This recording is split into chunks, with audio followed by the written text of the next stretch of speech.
The Senate State and Local Government Committee meeting.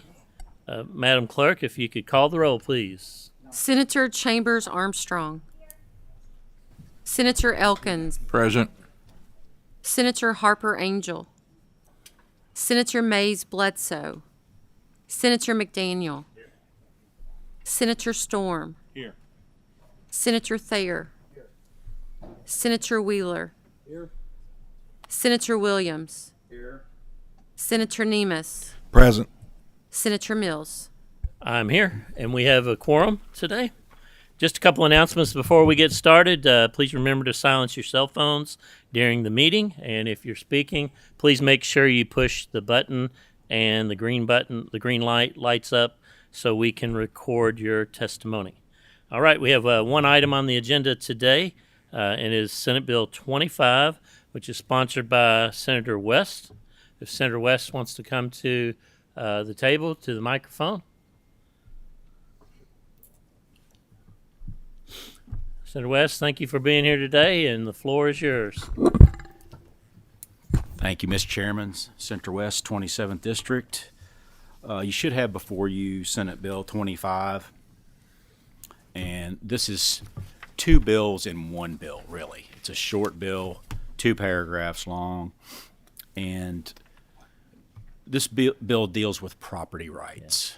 And so in the Constitution, at the founding of our country, our founders realized that one of the keys to freedom is everyone enjoying private property rights. And private property rights didn't evolve in the United States. They evolved over thousands of years, from feudal times up until this point. And I'm a real estate attorney, and much of what we see in real estate law is hundreds of years old. It goes back to the English common law. And so whenever there are changes to real estate property law, we need to be very, very careful. And so this bill, as I said, is 2 paragraphs. The first paragraph specifically deals with Section 8. And all this paragraph states is that no city or county government can mandate that a landlord accept Section 8. And there are some moves afoot in different cities to do that. And in my opinion, that is very dangerous for property, for banks, for landlords, and really for housing in general.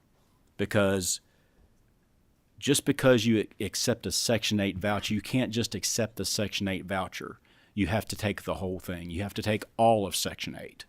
And Section 8 dictates the price you can charge for your property, for that apartment or what have you. So it's a slippery slope, and all it states is you can't mandate. And another portion of this, I think if a city did mandate this, it would be a violation of the Constitution, of the takings clause that is in the Constitution, that you cannot take property without fair compensation. So we're trying to get out in front of an issue by passing this. That's the first paragraph. The second paragraph simply states that no city ordinance shall conflict with our existing KRS as it pertains to landlord-tenant laws. And so the biggest component of that is the right to evict. And that is under KRS 383-195. That states, it's important to point out, this does not pertain to Uniform Residential Landlord-Tenant Act. That's in the current KRS, but anything outside of that, if you are considered a tenancy at sufferance, which means in most cases you haven't paid your rent and you've stayed past the rental the due date, then that landlord can go to court, can pursue eviction, and can just flow through the normal process. That is what the existing law is. In some cities, there is a push to change that at the local level, to pass an ordinance that differs from our state law. And so this is just reactive to things that may be coming and things we want to get out in front of, and we want to protect property owners. We want to protect landlords and make sure that they are able to that the value of their property is maintained, and that they are able to offer housing to their tenants in a reasonable fashion. So that's the gist of the bill. I'm open for questions, Mr. Chairman, if there are any. Sorry. Senator Chambers Armstrong has a question. Thank you, Mr. Chair. And thank you, Senator, for your presentation. So on my reading, Section 1 would undo, basically make it unlawful for Louisville to enforce its source of income discrimination law, which was passed in 2020. And that law was passed with bipartisan support. It actually passed unanimously, 24-0. The Republican leader called it a difficult but well-needed change to our housing policy. And I served on that body for a while. And while I was serving, I didn't hear any opposition from groups about the law. In fact, a lot of the property owners in Louisville were really focused on making sure that landlords understood how to comply, but thought that it was a useful tool in addressing Louisville's specific affordable housing policies and the affordable housing crisis that we're facing as a city. And so my question is, I hear you saying that this is responsive to some policies being considered in Lexington. Did you have any conversations with anyone from Louisville who has publicly opposed this law or who has sought an amendment to Louisville's source of income law as you were drafting this legislation? I personally have not. I would ask a question. Under Louisville's law, does it mandate that landlords accept Section 8? So my understanding of the Louisville ordinance, which I read but do not have in front of me, is that it does not require a landlord to select a particular tenant. It does not require a landlord to cap rent.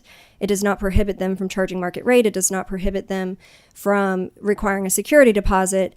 It simply prohibits discrimination on source of income. So you can choose among otherwise qualified tenants, but you cannot discriminate against someone solely because of the source of the money that they're using to pay for their housing. If that's the case, then the Louisville ordinance may not conflict with this law if we were to pass it, because I think the Louisville ordinance pertain to when you're applying for an apartment or something like that. That landlord can't discriminate if they have a voucher from Section 8 or something.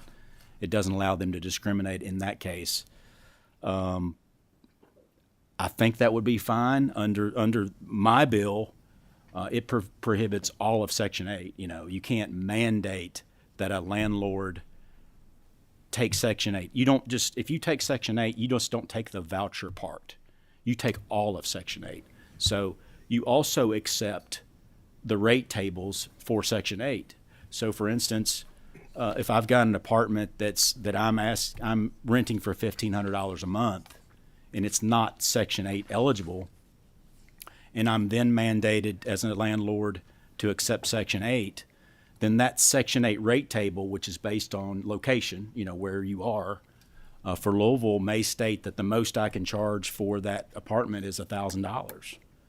So if that's the case, then all of a sudden my apartment complex that was previously worth $1 million is now worth $600,000, because the banks base interest rates, they base loans, appraisers base value on the amount of rent you can charge. And so it's a slippery slope. In the effort to get better housing, you may produce lower quality housing. So I don't think places, this is a new area of the law. This is a new realm that we're going into. May I have one follow-up, Mr. Chair? Sure, quickly. We have other folks Of course.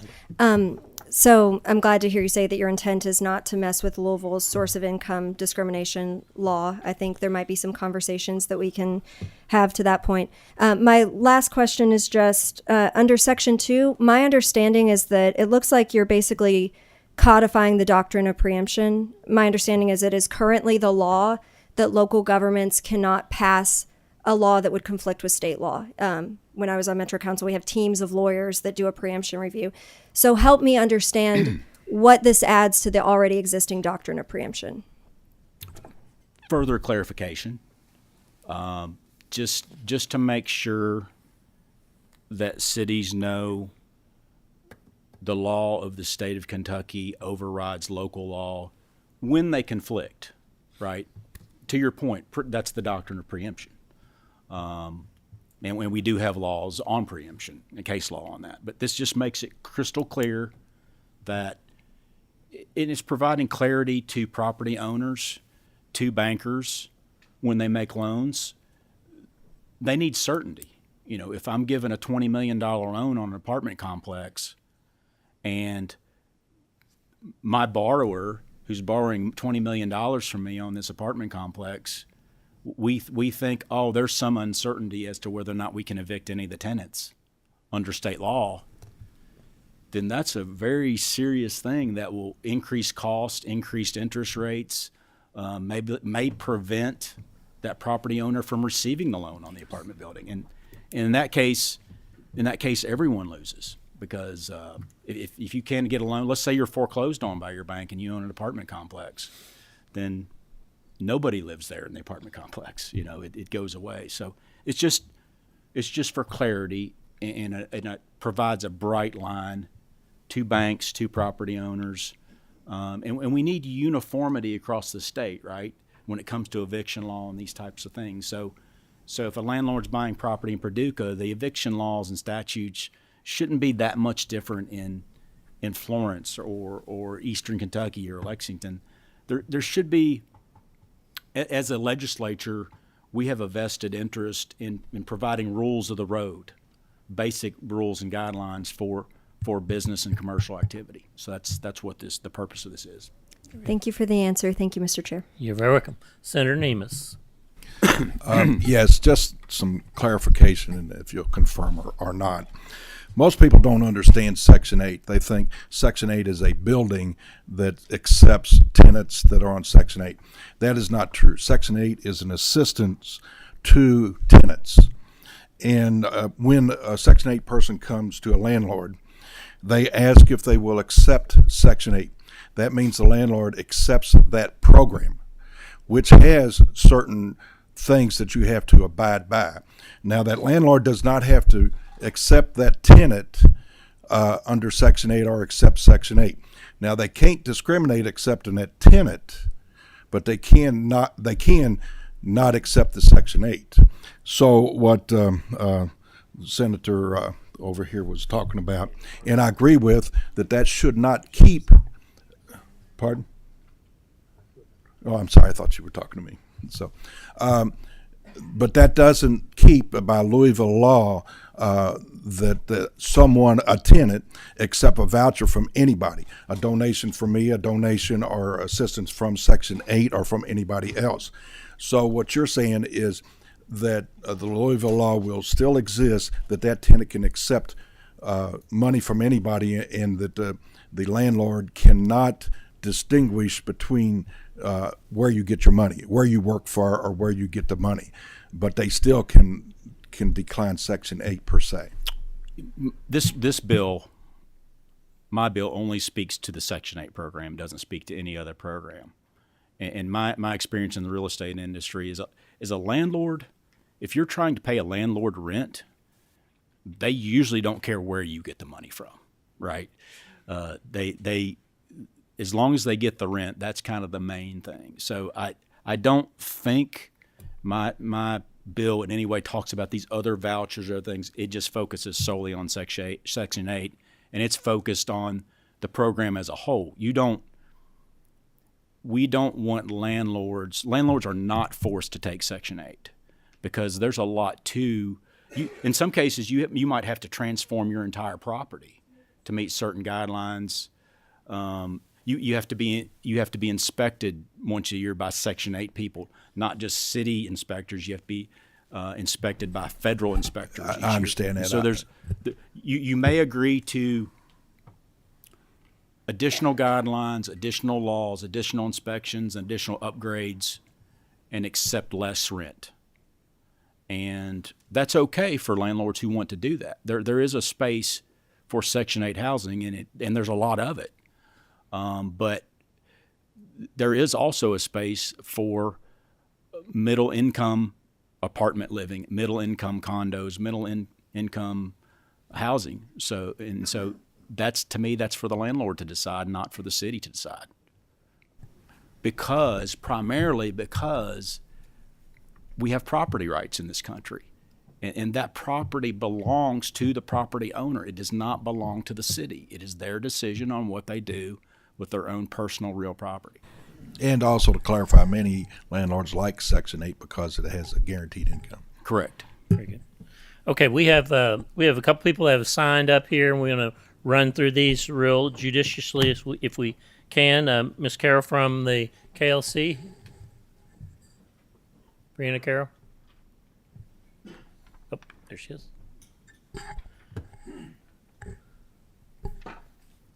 Just about 2 minutes. Yeah. I'm Brianna Carroll, Director of Public Affairs, Kentucky League of Cities. I'm sure it's not a surprise that our board has voted to oppose this legislation. It is obviously impacting home rule and local decisions being made at the local level. Just like Senator West said, it is a slippery slope when you begin to erode those decision-making processes, and we do believe that the community can make the best decisions if they want to vote, remove their leaders from office if they believe that those decisions are being made and negatively being those choices that they're making at the local level. We know that there is an ordinance in Louisville that is already on the books and one being contemplated in Lexington, and hopefully you all will continue to allow cities to make those decisions at the local level. We know that there is a parent-child relationship with cities and local government, and those decisions that continue to be made continue to go hand in hand. We know that is a relationship that we work through with you all during the legislative process, and hopefully we can continue to work this session on many other bills.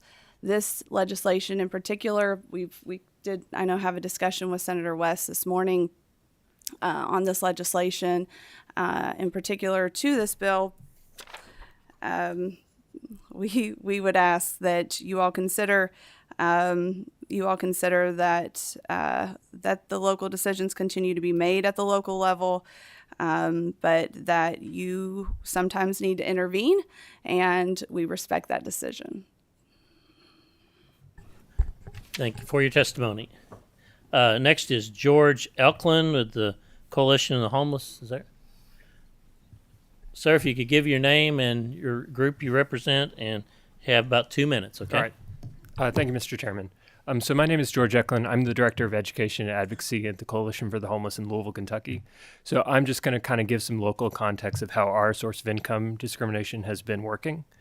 As a litmus test, anytime we have policy coming up here in Frankfort or in Louisville, like, our goal is to get people into housing. So that's why we supported the original source of income discrimination outlined. And that is why we are concerned in opposing Senate Bill 25 right now. Really, the goal of the Housing Choice Voucher Program was to break up poverty and give people the choice, the flexibility to go onto the open market and utilize our private landlord industry to find a space that they wanted to raise their family, that they wanted to be connected to jobs, to their church, to their extended family.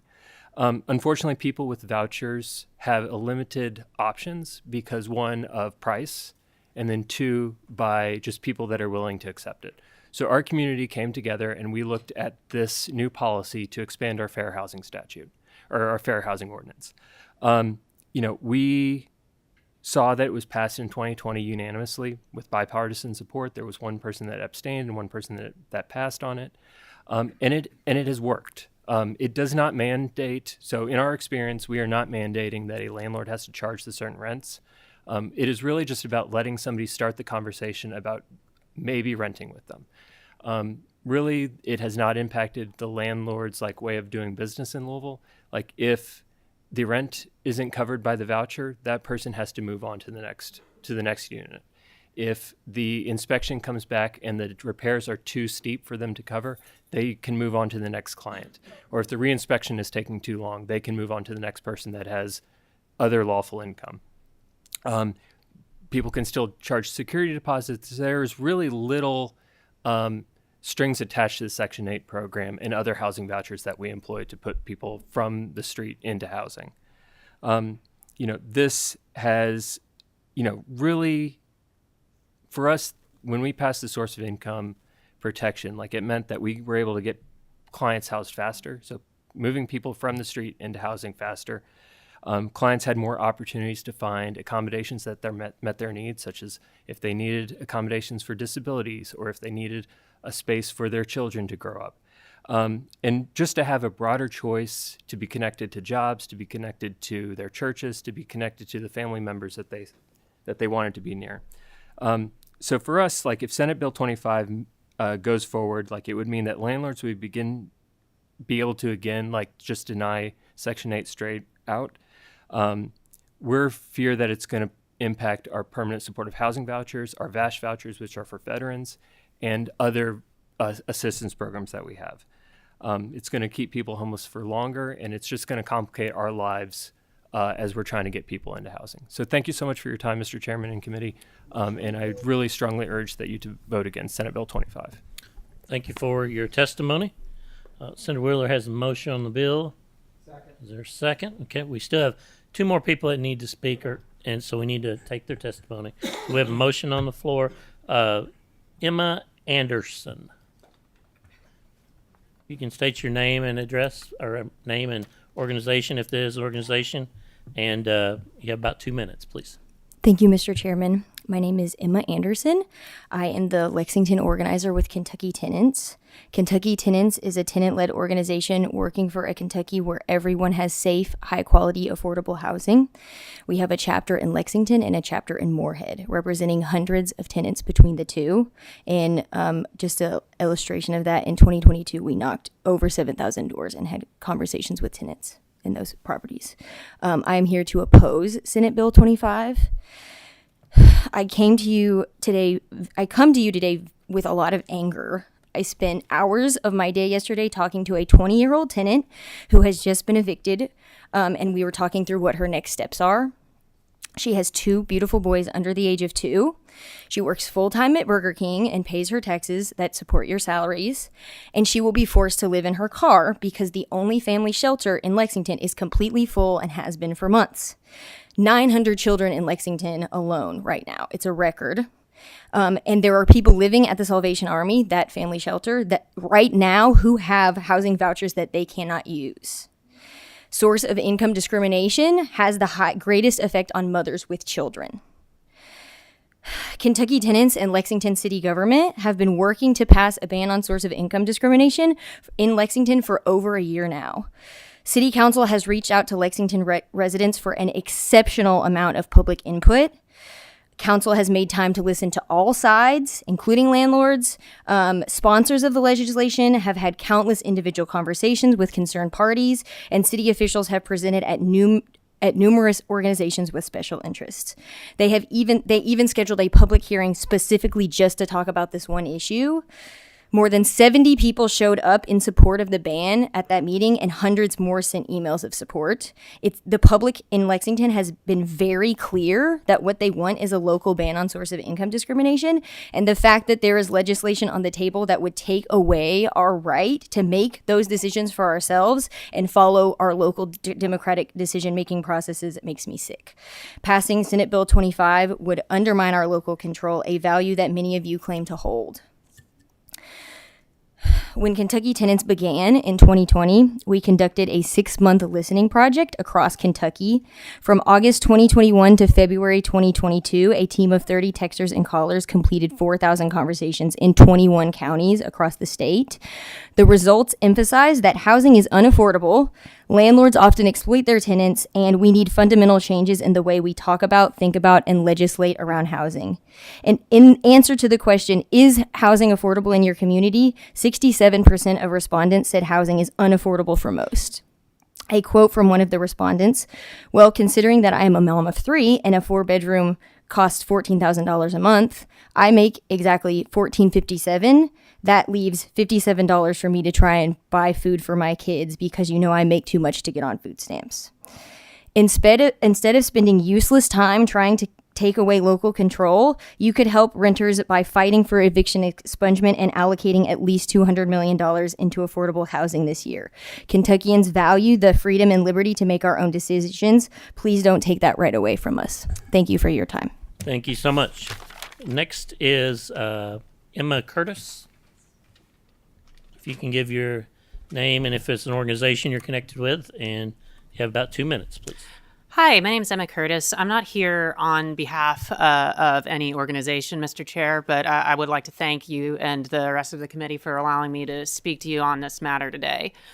So where I live in South Lexington, there's no denying that we have an affordable housing crisis. It's something that I see every day. I'm a renter myself, something that I feel very strongly about is that housing shouldn't be a partisan issue. And I think that a lot of the members of this committee have shown that they are committed to lifting those up. None of y'all came here to try to keep people on the streets, to keep people from succeeding, to keep people from having access to that most basic human need of shelter. But this bill, it's quite frankly a solution in search of a problem. This is pardon me. This is an additional restriction on local governments, which are already limited by IRLTA, as was mentioned earlier. It seems to me a preemptive measure rather than a reactive measure, as has been argued. This is a nuanced discussion, right? Because real estate law is complicated. There's no way around it. But what isn't complicated is the idea that every working person deserves to have access to shelter for themselves and for their families. And the idea that somebody could be discriminated against based on solely the fact that they have relied on government assistance such as Section 8 to help them afford to keep a roof over their heads. Again, I appreciate y'all being here today, especially amidst all this weather. But if you're over in my district in South Lexington, you're going to see that we've got folks who are out on the street, literally huddling together under whatever they can pull to try to survive through the night. Their only option, in many cases, is to find Section 8 housing. I really would invite all of y'all to come to Lexington and to see what we're doing on this front and to see these discussions as they're happening. We recently had a wonderful exhibit at our public library that discussed the historic redlining of Lexington. And one of the things that you'll find is if you compare that map of Lexington when it was redlined, when we were dealing with segregation, and the maps today of affordable housing units that accept Section 8, the map is almost exactly the same, y'all. This is a continuation in Lexington of segregation, of discrimination against those who are most in need of assistance to be able to pull themselves up. So the idea that we're going to preemptively deny them the ability to do that, it just doesn't seem productive, and it doesn't seem to help anybody. It only seems to prioritize the I would say it would prioritize the profits of the landlords, but it doesn't even do that because it limits their pool of applicants as well. And so one of the things that I want to leave you with today is that this is something that we've been struggling with in Lexington. As many of y'all know, I was particularly close with the late Representative Swan. And the second bill that he introduced last session was House Bill 437 that did the exact opposite. This was a statewide ban on source of income discrimination. Now that, languished like a lot of bills do in the Committee on Committees, and we didn't have that discussion. But this is a discussion that we've been having in South Lexington for years. And so when this legislative body decided this isn't a path that we'd like to pursue, we decided to pursue that on the local level. And now we're being told, ostensibly, with the passage, if this were to pass, that we're not allowed to have that discussion, and we're not allowed to have another tool in our toolbox to help us fight poverty, to help us fight homelessness, and to help us fight to keep people alive. So I strongly urge you to vote no. And again, if you have any questions about what we're doing in Lexington, I invite you to talk to Councilmember Shayla Lynch. She's sitting right behind me. She has been a force on our council fighting to pass a source of income discrimination ban that does not hurt landlords, that does not hurt housing providers, but only uplifts those who need housing most. So with that in mind, again, I urge you to vote no and leave this in local control, and we can continue having this conversation going forward. Right. Thank you so much. And the final member to speak that signed up is Council Member, is that Shayla Lynch? Is that correct? Okay. Thank you. If you can come forward and introduce yourself and have about 2 minutes. Thank you. Good afternoon. Thank you, Chair. My name is Councilmember Shayla Lynch. I am currently the co-sponsor of our source of income protection ordinance that is currently before City Council. I also come from the context of being in the fair housing movement. I worked at the Kentucky Fair Housing Council for over 15 years and fought housing discrimination around the state of Kentucky for that entirety. So I come from a context of quite a bit of knowledge regarding this issue. I believe, as others have said before, that local government is keenly aware of what is happening in our community. Lexington has been in an affordable housing crisis for many, many years. That was one of the reasons that I wanted to run for public office in Lexington, because of my skill set and my knowledge regarding fair, decent, and affordable housing in our city. And this local ordinance will help to get rid of barriers and literally open doors in our community for those that are marginally housed, who are unhoused as well. So it will definitely help a large segment of our population. That's why we have co-sponsored this proposal. The proposed Senate Bill 25 that is before you today, will just exacerbate our housing crisis in Lexington. What will occur, I can tell you confidently, will be displacement.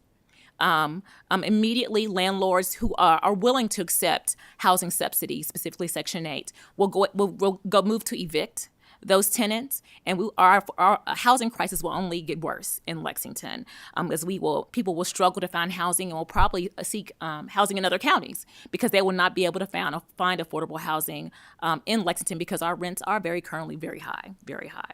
So it's just going to exacerbate our issue, and I can imagine that we're not going to be the only county that will have that problem. It's going to exacerbate the issue statewide. In Lexington, I'm not sure if you're familiar with the statistics regarding those individuals that received Section 8 housing vouchers, but in Lexington, 70% of recipients of Section 8 housing vouchers are African American. So they look like me, 70%. And when you look in a local newspaper or online listing of affordable apartments that you can rent or homes you can rent in Lexington, they all fall in the northern part of the county. They all do. And you can go on rent.com today and take a look to see if you see an advertisement for a place to rent that lists that they accept Section 8. I guarantee you it's going to be in the northern part of the county. So there's a whole part of the county. The whole southern part of the county is not attainable for anyone with a housing voucher as it is right now. And from my perspective, from my legal background perspective, from my fair housing perspective, that's modern day redlining. That's exactly what it is. It's redlining all over again when I cannot move to South Lexington because no landlords in South Lexington are willing to take me as a Section 8 housing voucher recipient. And we don't want to perpetuate that because it perpetuates discrimination. In Lexington, racial discrimination, and that's what it is. It's racial discrimination. And I don't think our Commonwealth should be perpetuating that type of law statewide. We don't want to be endorsing that kind of law statewide. We want to bring community, inclusive communities around our state and not divisive communities. Our local ordinance maintains that landlords can make their own non-discriminatory decisions about who they rent to. We're not taking that right away at all. And I hope after today, we'll go look at our ordinance. Landlords will still have the choice to choose who they want to rent to. They can set their own rental criteria. They can set their own rent. So if a tenant presents with a Section 8 housing voucher and their voucher will not cover the rent that the landlord has set, then they cannot rent there, and the landlord is not forced to rent there. The landlord is not being forced to participate in the program. If a renter presents, two renters present, and the landlord decides to choose the renter that doesn't have the voucher or housing assistance, he doesn't have to automatically opt into the program. Landlords will still have the choice to rent to who they want to rent to under our Lexington ordinance. We're not mandating that they join the program at all. They will still have the choice to choose to join that program if they choose to rent to someone with the housing subsidy. So that choice, we're not eradicating that at all. They still have that choice to be able to do that. Council member, you're over your 2 minutes there. Okay, if but you can summarize. Okay, thank you so much. My last point being is that we are just on the heels of celebrating Dr. Martin Luther King Jr. on Monday, and he was a staunch proponent of fair housing. Fair housing laws were enacted shortly after his assassination because it was that important to this country. And so this bill will not help us. It will definitely hurt us and will be in a huge smear in the face of what Dr. Martin Luther King stood for and advocated for, even unto his death. Thank you so much for your time, Chair, and I'm happy to talk with you all after the meeting or any time if you have questions specifically about the local ordinance in Lexington. Thank you. Thank you so much. Senator West, would you like to come up and summarize? And we have a motion and a second on the bill, so you can be brief. Yes, Mr. Chair, thank you. Just to respond to a couple things, one thing I do recognize, and we as a legislature do recognize, that there is a housing crisis. It's a real thing. Two main components of the housing crisis, especially in our urban areas: inflation, too much money printed in Washington, and strict P&Z laws that don't allow people to build apartments and houses. So if you have those two in combination, you're going to have a housing crisis, and we do have a housing crisis in Lexington, Louisville. Just to respond to some of the things that were stated, just to be clear, this legislation, when you're talking about vouchers, VA benefits, all those other items, does not address that. All this bill addresses is Section 8. So if Lexington or Louisville, if they want to provide vouchers to tenants to go pay for rent, this is silent to that and doesn't say anything about that. From a lot of the testimony here today, it sounds like there may not be a contradiction in the existing proposed ordinances in this bill. If Section 8 is voluntary, which it is currently, and remains voluntary, then there will never be a problem. If Louisville or Lexington or other urban areas, well, anybody across the state, if they want to force a property owner to accept the Section 8 program, then that's where you will have a conflict.